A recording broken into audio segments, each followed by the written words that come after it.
The thing is I've already read some of these authors' work, and I loved it.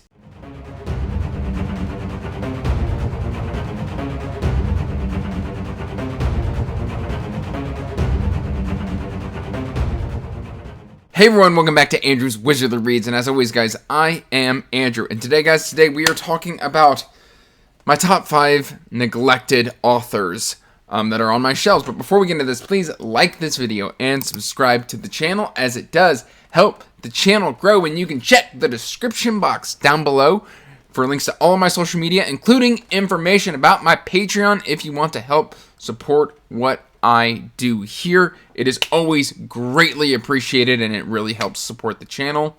That said, guys, I've got 5 authors here that I have read either a series or 1 or 2 books from these authors, and I really enjoyed them. And I just haven't been able to get back to them.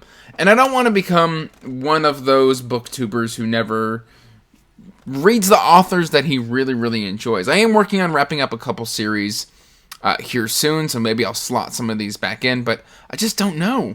The first on the list is going to be KJ Parker, and we've got, I mean, you can literally, I don't know if you can see it all in frame, actually, because I've since rearranged my shelves, but I've got a shelf of KJ Parker, and I've read 2 KJ Parker books. I liked them both, but I never seemed to prioritize KJ Parker, and I don't know why that is, because I have read The Folding Knife and, what's it called? 16 Ways to Defend a Walled City. I was going to call it something else completely that wasn't even close, but I've read both of those books. I really enjoyed them, and yet because they're kind of self-contained, maybe I'm more of a series reader, and I need to read one of his trilogies, because I know he's got the Fencing trilogy or the Two Swords trilogy. We've got the Engineer that I've got up there, and he's releasing another trilogy here soon. But the Hammer, again, it's another one of his standalones, and it's more of kind of a Flintlock fantasy type of deal, which I'm into Flintlock fantasy.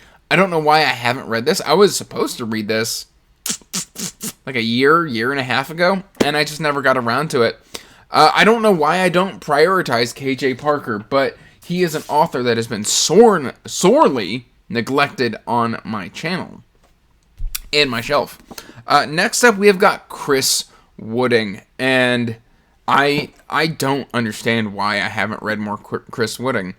It's weird, because I've read The Ember Blade twice, and I loved it both times. I've even got The Shadow Casket up there. I haven't read it. I haven't continued. I was supposed to read it earlier this year, and for some reason, my brain just said, nah. And then, of course, I've got the whole KDJ series on my shelf as well. That's 5 books? 4 books. At least 4 books. Yeah, 4 books in the KDJ series. I don't know what I am doing with my life. So here's what we're going to do. Spot of the moment decision is the next time I wrap up a series, leave a comment down below of which of these authors I should prioritize next, and then when I wrap up my next series, I will slot one of these authors into there. It can be any book from their breadth of work, but I'll do that. So make sure to comment with your vote, and I will abide by the decision in the comments section. But yeah, Retribution Falls is high on my want to read. I bought this 2 years ago. I was living in a different house when I bought this whole series, and I made sure to go with the UK because it had a more consistent cover art.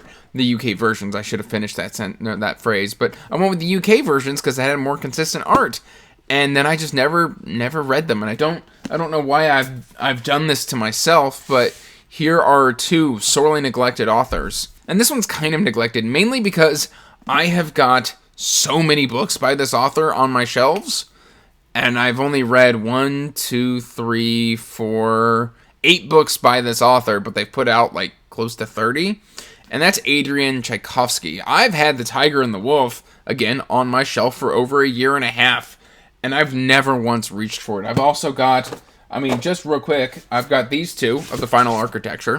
Got those right there. I got Doors of Eden right here. Where's the other one? Oh, I've got over here, there's, I don't know what it's called, but I've got even more Adrien Chovsky, scattered around my shelves. Just out of reach right over here. I can't reach it, but there's so much Adrien Chovsky that I have that I want to read Adrien Chovsky, But I know why I haven't reached for these, and that is because I'm a little scared that the more I read Adrien Chovsky, the more misses he has for me than he has hits.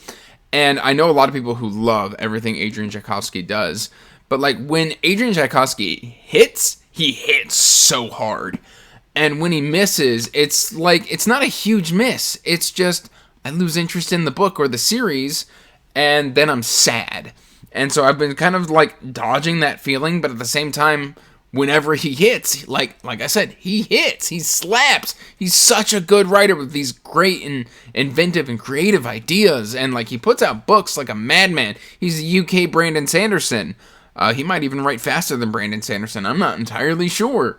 But for some reason, I've got this small fear that, like, oh no, what if I don't like it? Cage of Souls, that was the one I was trying to remember. I've got it here somewhere, but I don't know where it is. It's probably over here somewhere. Next up, this one I've got the first 3 in this series, and then I've got what is called The Grail books. I've got that on the shelf as well, and I read his Warlord Chronicles, and I loved the Warlord Chronicles. And then I tried Sharp. Sharp wasn't for me, but I don't know why I haven't read the Saxon books. And there's something silly in my brain when it's Uhtred, son of Uhtred. I don't know why that naming convention bothers me, and mainly because there's this Family Feud short that you can go watch on YouTube, where Steve Harvey is told that, like, one of the contestants' name is Obu, Obu, Obu. And it's just funny and silly. And I don't know. It's Uhtred, son of Uhtred, just sounds kind of like a lazy naming convention to me, which is probably one of the reasons why I haven't reached for this. But I love Grail Quest stories. But I've also heard mixed reviews on the Grail Quest, so I don't know what to do with Bernard Cornwell. Is it Bernard? Is it Bernard or Barnard? I don't know. I can never figure out the pronunciation, but I don't know where to start next, and I think I'm just frozen in indecision here, so it makes the list. You go there. There we go. We got to keep them all on a nice little stack. And then finally, we've got this author, and I've only read, well, I can't say I've only read. I read one of their quartets, and then I started reading, I got about 4 books deep into one that they were co-authoring with somebody else. Very popular author, and it goes by the name of Daniel Abraham. I've read the first 4 Expanse novels, and then I've also read LPQ, Long Price Quartet. Loved Long Price Quartet.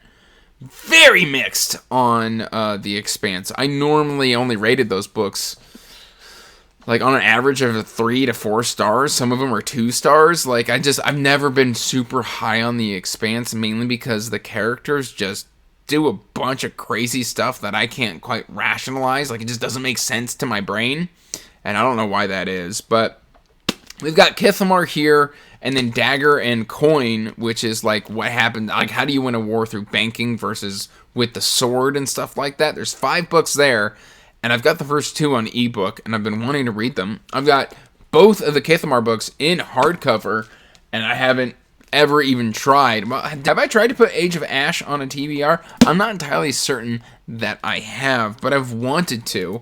I want to read Daniel Abraham. He writes in a little bit of a slower style, and I typically like snappier books, but I think this one is waiting for a mood read for when, like, all of a sudden I want something slow, intricate, and beautiful. That's probably when I'll reach for Daniel Abraham. But these 5 authors have been neglected by Andrew of the Wizardly Reads. I've read books by all of them, and I've loved books by all of these authors, and yet I haven't come back, and I haven't read more, which I think is a terrible shame. And like I said earlier, let me know in the comments down below which one of these authors I should slot in next after I finish my next series, because I want to get at least one of these guys, like, read, like just another trilogy or another standalone book, just to reach for more and enrich myself more with their bibliography, because I want these stories. I want to enjoy these worlds and these adventures. They're very, very, very, very, very important to me. But that's all I've really got for you today, guys. So, as I always say, till next time, peace out, stay magical, bye. And as always, I want to give a huge thank you to my patrons.